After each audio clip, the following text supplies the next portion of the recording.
Hi,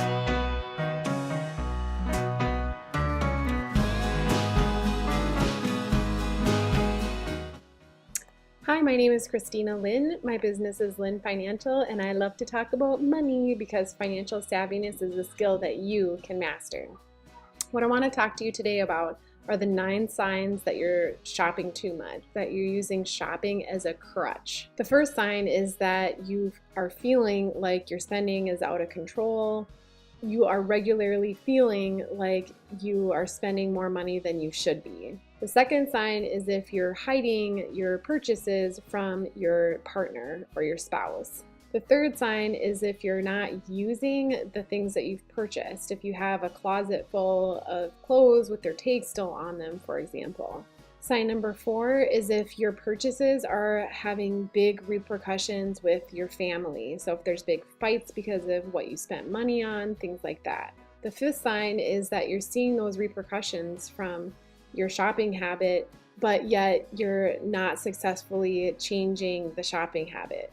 The 6th sign is that you might be saying to yourself, I wish I could just stop this. The 7th sign is that you're consumed with thinking about what you're going to do about this habit or this problem, or maybe your spouse is constantly talking to you about this problem. Number 8, it's stressing you out all the time. And number 9, that constant stress is making you moody and other people are noticing you being cranky.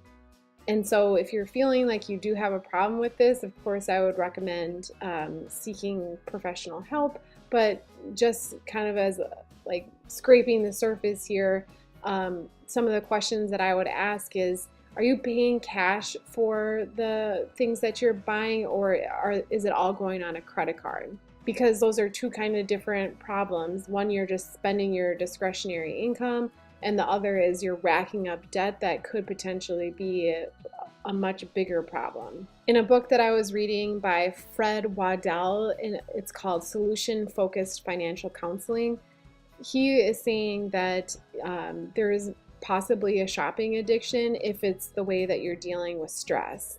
So I'm going to take a break from talking about shopping at the mall or online and talk about some of the bigger purchase items that you may also feel like is causing you stress.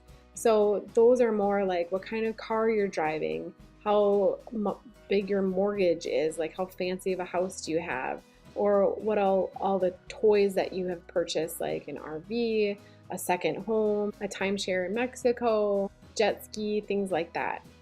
So from the financial planning aspect, it's that those are sort of the same issues, just on different scales.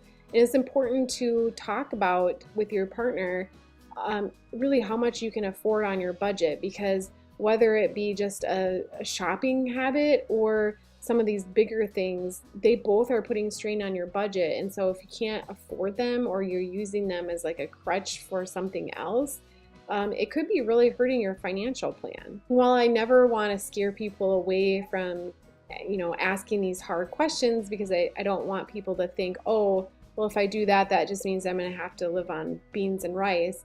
No, that's not what I mean. But I do want to ask the hard questions, because living within your means is actually going to give you so much more freedom down the road, even though it might mean having to downsize a little bit for the time being. On the blog article that I'll write that goes with this topic, I'll include some other sources that you can utilize, like the debt to income ratio, to really help you understand some of those hard questions on, well, really, what can I afford? Because the bank says I can afford this, but when I look at it from a different angle, what really can I afford?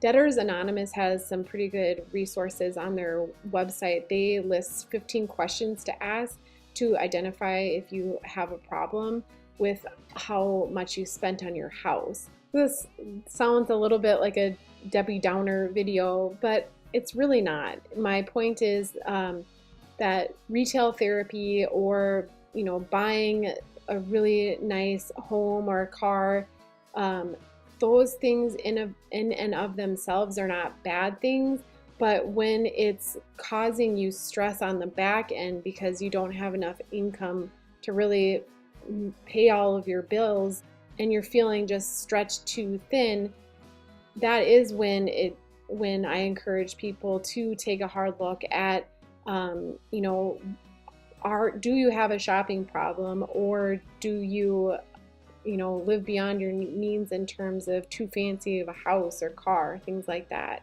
So, because I know that when they can correct that, they can have the house of their dreams and the car of their dreams, given a couple years of hard work. Okay, that's it. I'll stop lecturing, but I really do believe in you. I believe that you can get this figured out, and I'm going to cheer you on all the way.